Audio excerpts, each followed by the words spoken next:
Hi, you're watching Sipping Off the Cuff on Tequila Aficionado Media on all of our platforms. I'm Mike Morales here in San Antonio, and that gentleman, welcome back. You guys may not remember this guy, but he's been sorely missed. This man is. I'm Eric Zandona. I'm in Vancouver, Washington. Last year, Eric was on a working. He was living in Oaxaca. That's just I put it call that. it my residency, my You're, year of residency in Oaxaca. Yeah, you went through two earthquakes, Yeah. and but you weren't actually in Oaxaca when both of those happened. I think, right? No, yeah, we were in Oaxaca for both earthquakes and a trash strike. Hey, all right, jeez. Huh. Otherwise, it was uneventful for you. I think you said Yeah, yeah, easy peasy. easy peasy. Well, tonight I'm glad Eric's back because tonight we are going to be trying, tasting, dissecting, and discussing a brand new Bacanora entry. This is Santo Cuviso. Yeah.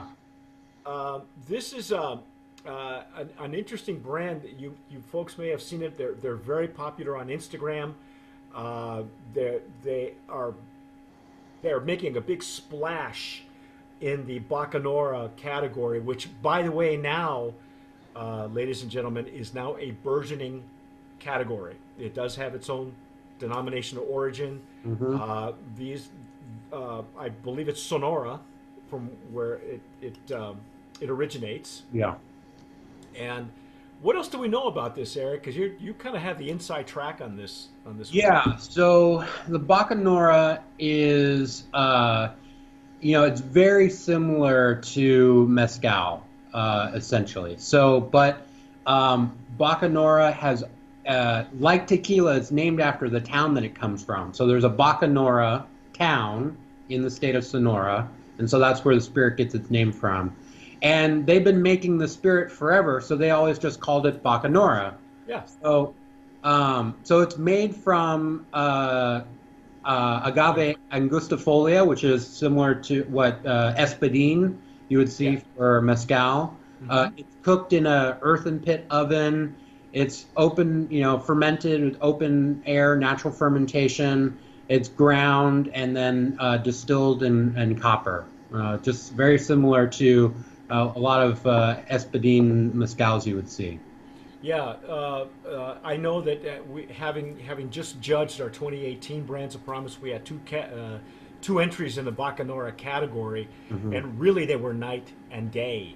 Mm. One was a lot softer, the other one was more rustico, Hmm. and very similar to mezcal.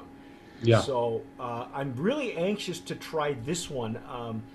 As you said, it's all done. Uh, it's all done in a way that's very similar to mezcal, but they're using a different plant, and it has. Even same plant. So it's a very traditional process. So agave angustifolia is the same scientific species that you see in Oaxaca. They just call it a different, they call it espadín down there. Okay. So it's the same sort of stuff, but it's a different tradition in northern Mexico versus southern Mexico. Right. Okay.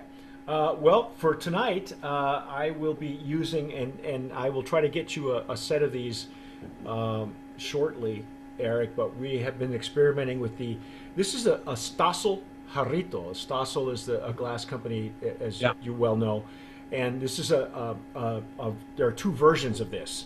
One Okay. is for tequila and one is for mezcal. And I like to go back and forth to see which ones Yeah. are better. One's got a wider mouth and it's a little bit shorter. One's got a little bit longer chimney. And Okay. Stossel, a lot of people aren't aware, Stossel also makes the Glencairn. And that's the one you'll be using for tonight. So, Yeah, that's what I have tonight. yep. So I am going to pour a little bit of this, and let me see if I can read the label and see where we are on the. This is a 45% alcohol by volume, Yes. so it's a lot. It's a higher proof, Yeah. obviously. Nice packaging too.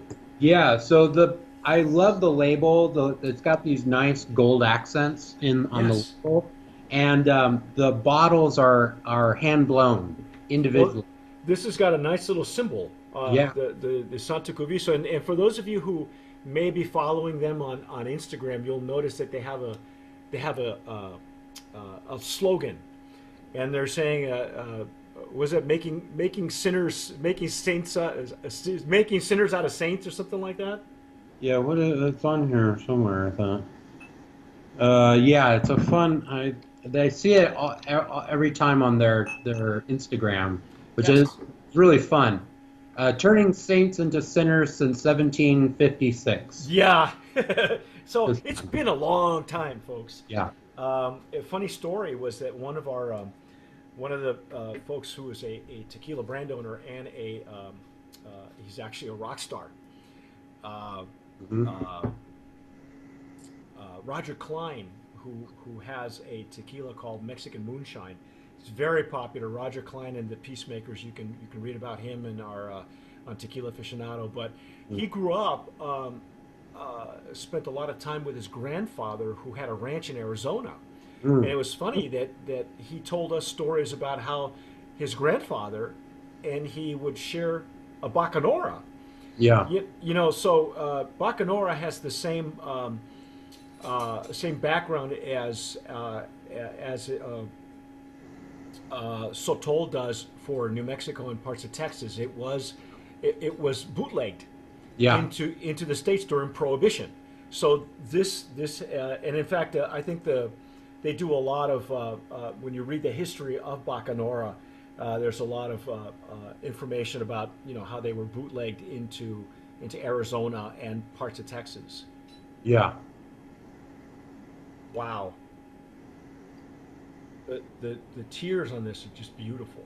Mm-hmm. It is. So it's got really nice body to it. You can see got a. It's not completely clear, which tells you there's a lot of flavor going on. It's still in the spirit, and yeah, it's just got a great aroma, I think. Just it's a lovely fruity nose that I'm getting. I'm getting a lot of fruit on the. Hmm. It's a real, I think, a real great mix of sort of like citrus, but also like green, sort of a green vegetal character to it. This is really, really pleasant. It's lovely. It is very lovely, very approachable. Yeah. And the thing that I've noticed, so I've tried this a couple of times now in a couple of different circumstances, and I've noticed that um, the aromas and flavors can really transform. And I think that as it warms up, you get some really the aromas will open up because sometimes there will be a very pleasant but somewhat pungent sort of aroma like aged cheese that you get off it, like a hard aged like Parmesan or something like that. like Oaxacan cheese. Yeah, Yeah. and but like I'm not getting that now, but you do it sometimes, and I think it's temperature. I think as it warms up, it'll start the aromas will open up a little bit more, and you get some of these other things going on. So I think that's one of the things that's really I think fun about the spirit. Yeah. I sadly tequila has because of the distillation and the processing and its more longer commercial history Yeah. than any of the mezcals or bacanoras or other distillates. Tequila has lost that those qualities. They're very few and far between that still have that quality that's something a je ne sais quoi or whatever Yeah. that is missing in most brands. But I think that's why people are um, I think that's why there is what's the word I'm going to look for? There's a migration Yeah. of people moving to other agave spirits, other distillates from not just from Mexico but from all over the world at this point. Um, they're looking for that true flavor that the cookie cutter tequilas have Mhm. the majority by and large have lost. Yeah.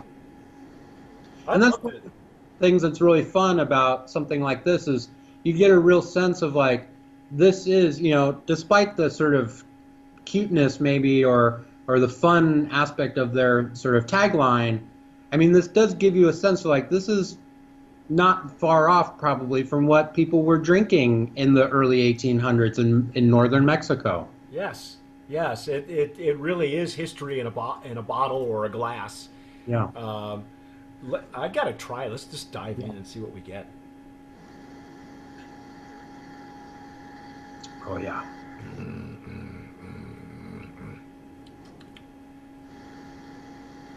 Oh my gosh, what a great finish on that too. Yeah. I get some wonderful lip numbness. Now you know that cheese thing that you were talking about. Yeah. It's on the intake. I had a little bit. I don't know if people call it either cheese or mushroom or something. It's a Yeah. It's more of a like umami, really. It's that kind of rich thing that you get, and no, you mommy. Don't be calling me names. It's so funny because we were laughing off camera because as you'll see when we go through these three expressions, Santo Cuviso has one called Uvalama, yeah. and it has nothing to do with Peru, although it just lends itself to some cuteness. So so pardon our puns, okay? Yeah. This is lovely. Yeah. It's really beautiful. Yeah. No, it's really tasty. Okay, so I'm sure while you were in Oaxaca, you had your share of. I mean, you were nice enough to share a lot of that stuff on your Instagram. You have great coffee. Yeah. You must have gone through a lot of mezcals and even some heirloom whiskeys. Or Yeah. whiskeys made out of heirloom corn.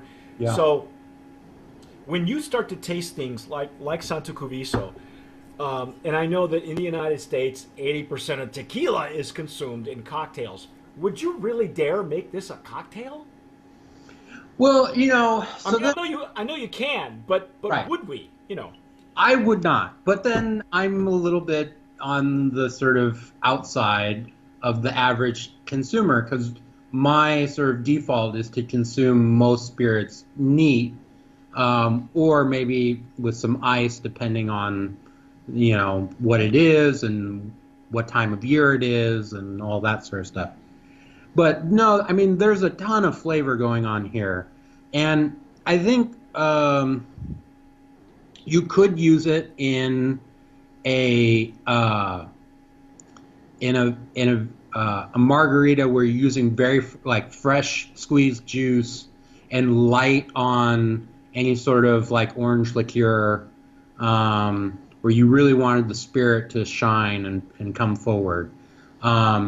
You could even use this. One thing that's really popular in southern Mexico is to use mezcal as a substitute for gin in a Negroni, and you could Oh, yeah, and so you could use this even in a Negroni, and you just pull back the Campari a little bit, and this would shine through. You get some nice complexity from the spirit, adding to the sweetness and bitterness from the vermouth and Campari. So there are options for this if you want to use it in a cocktail. It would work, but it's just a beautiful spirit that on its own it's just fantastic. lovely spirit. Um, I think there is actually a recipe on the little neck tag, Oh believe it yeah, or not. I lost mine. Yeah, for some reason, what they did was they taped over the little Oh, roll neck tag, so I didn't lose mine. It's a turning saints into sinners since 1756. It's the Holy Bacanora. It is Santo Cuviso, lemon juice, lime juice, green chartreuse, simple syrup, and a lemon peel. Okay. That actually sounds very refreshing. Yeah. Yeah. So a little bit of herbalness from the chartreuse, some citrus, and a little bit of sweetness. Yeah. Yeah. Now, this But as it so is, Just so you all know, the maestro, I don't even know what bucanero. No, Yeah, master Bacanora. Is this like mezcalero or tequila? bacanero. Is that what they're calling it? Yeah, yeah. Not to be confused with bucanero, which is a pirate. Uh, Yeah, no. the maestro is Manuel El Toro Chacon. It Yeah. says so right here. Yeah, it's And got this is name and signature right on the bottle. Yeah, this is beautiful. I gotta thank Priest Imports for making this happen.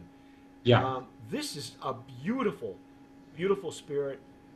I am so happy to see the category Yeah. really be given its due. Um, oh my gosh, I don't know what else to say except stick around because you guys are going to get to Yeah. see the other. So I would say like other I would say this is very similar if you like artisanal mezcals. This is very similar. There is a touch of I wouldn't say quite smoke, but there's a little bit of like ashiness on the end that is, I think, evidence of the fact that they roasted it in a pit oven versus, in a brick oven or using some other more Right. modern method. Um, but you get a lot of fruitiness, a lot of greenness from the fruit from the agave, and there's some nice sweetness going on. As it warms, I tend to get a little bit more of like a light sort of chocolate caramel on the finish. So it's really, really tasty stuff. And It's got a large, a huge palette yeah, of flavors and aromas that haven't even been documented. I mean, we know that for a fact that tequila has only it has a certain amount of in their flavor and aroma wheel, but mezcals haven't really even been diagrammed like that. yeah, And when you go and taste the other distillates from other regions or those that have denomination of origins, you realize that it's really yeah, the plant itself is a true representative of what terroir is, what yeah. terroir is, and how possible it can be. Yeah. So And my wife has already told me that when we're done drinking this, we're saving the bottle because it's so beautiful. yes, yeah, We're, do so. I tell people, I brag. I tell them I have the largest collection of empties in the United States. So, yeah. We'll use but it for water or something else. yeah, flowers, whatever. That's our take on Santo Cuviso. This is the Joven, I guess that's what they're calling it, correct? Yeah. Yeah. And this is the Okay. unaged version. But stick around because Eric and I are going to be here to take you through the rest of the expressions. But that's our take on Santo Cuviso Joven. I'm Mike Morales here in San Antonio. That gentleman out there is. I'm Eric Zandona in Vancouver, Washington.